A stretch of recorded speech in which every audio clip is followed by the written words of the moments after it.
Hi, this is Susie from Patchwork Chicken Studio, and these are the canvas totes that I make for my business, Patchwork Chicken Studio. You can look us up or catch our link here on YouTube. But these are the canvas totes that I make. One of the things that makes these so wonderful is that they have a box bottom. And that just means that the tote will stand up nicely. It's going to hold more things. It spreads out on the sides. It's easy to compress when you're not putting anything in it. But one of the problems I ran into when I was first making these bags is that I couldn't find any instructions on how to create the box bottom unless I had a seam on the bottom of my bags. And that was would be where the two pieces of fabric went together.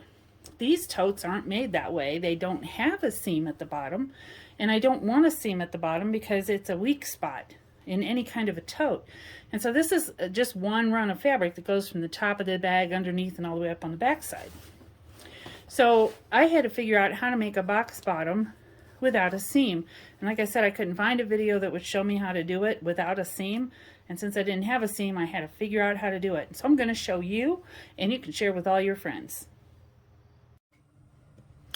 So this is the almost finished tote bag. You can see that I've completed my French seams, and this is because I don't want this bag to have any raw edges. So everything is enclosed.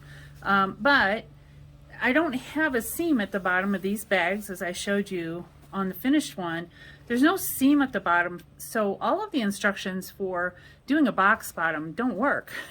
And so I have to kind of find my own way to do it. And so I don't do the seams because I don't want there to be any weaknesses in this bag. So what I've done is taken it to the ironing machine, and I've ironed a very crisp crease right here on the bottom. This is the bottom of the bag, and this gives me a line to work with that would take the place of a seam. And so I'm going to create my box bottom the same way all box bottoms are created. Let me zoom out just a little bit here. So my first step is to get my hand in here, and this is the fun part. Get my hand in here, and I want to get all the way up to my corner. So I get my finger in that corner, and I'm going to push the seam one way or the other. It doesn't really matter. I'm just going to push the seam because what I want is for this to be flat, and I want to have this all pulled out nice and tight. Looks like a tent to me. Looks like a tent. And then what I'm going to do is I'm going to turn it over, and I'm going to look for that press line. Now, I don't know if you can see it, but I can. And I want to put the press line, I'm sliding it over with my fingers. I want to put the press line right along this part of the seam, not this outside part here, but this in where the actual stitching was of the seam. And so I'm going to do that and make sure that I actually have it lined up, and then I pin it because I don't want it to move for this next step. So I have my point here, and this is what we're going to turn into our box bottom. It is magic. Trust me, it's magic. So I go ahead and set the corner down. So I've got my corner down. Then you see my pin is up here. I've got my corner down. I need to decide how big I want my box bottom to be. Well, these totes I make all exactly the same way, and I will have a 3-inch box bottom here when I'm done. So you need 3 tools. You need a pencil, and it can be a marking pen or pencil. It can be one of those that comes out when you iron, or whatever works for you. You need some sort of a small ruler, and you need a straight edge or a larger ruler. So I just use this larger school ruler.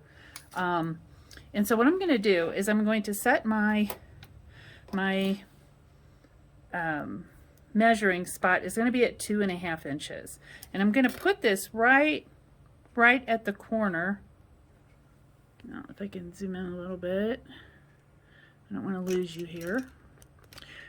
So I set this 2.5 inches right at the corner, and I'm going to mark at the 0 mark right here. I'm just going to put a little pencil mark here. Now, if I was using a dark colored fabric here, I would probably have to use a white marking pen or light blue or something.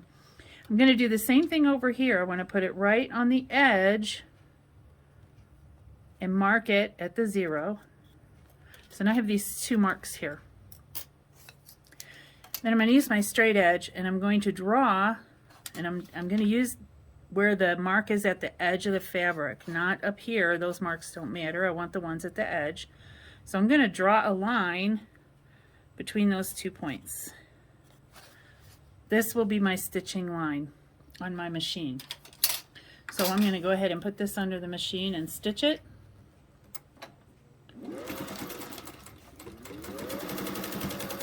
And because this is the inside of the bag, I don't care that there's a pencil mark there. Nobody's ever going to see it because by the time I get the canvas, the plastic canvas in the bottom of my bag, nobody's going to see any of the pencil marks. But that's my point now. And I'm going to have to do that on the other side before I turn this bag right side out. Okay, so I have both of my little corners done here, and I'm going to turn this bag right side out. Now I use duck canvas for these bags, so they are very stiff, and I have to really pull to get them turned right side out. But once I get it turned right side out, I'm done now, I'm going to go to my corner, either one, doesn't matter, and I have to push this out. Now I'm using my fingers like this. I'm pointing like this up into the corner because what I want to do is to push out that triangle, push it out so that I get the straight across seam, and you can kind of see the seam it's right here. I just have to kind of work with it. Again, I'm using canvas, so it's really thick, but if you're using a lighter weight fabric, you won't have this problem. But again, my fingers are like a fork going up in here. And so now I pushed it out, and you can see that box corner is there. Can you see that? Very cool. And I did not need a seam. So here's the bottom of my bag. There's no seam there. I did not need a seam to do the magic trick to make the box bottom. Now they sell tools for you to make a box bottom. They're not cheap. And you know, the little angle thing and whatever. I don't need any of that if I can measure myself. And the other thing to know is if you want a bigger one, so this is 3 inches or so, then that was marking those corners at 2.5 inches. If you want a 4-inch box, you use a 3-inch mark. If you want a 5-inch box, it's going to be a 4-inch mark. So it just kind of graduates itself. Don't ask me about the math. I don't know why it works that way. That is me trial and error figuring out how to do it. So if I wanted this to be a 4-inch box, I would use the 3-inch mark up the sides on the corners and just go up from there. It just depends on how you want the bag to look. So hopefully this helps you. I have never ever found a video of someone doing a box bottom without a seam. And I had to figure it out on my own, and I figured there's going to be other people out there that need to know this, and so that's why I'm sharing this today. Thanks for watching.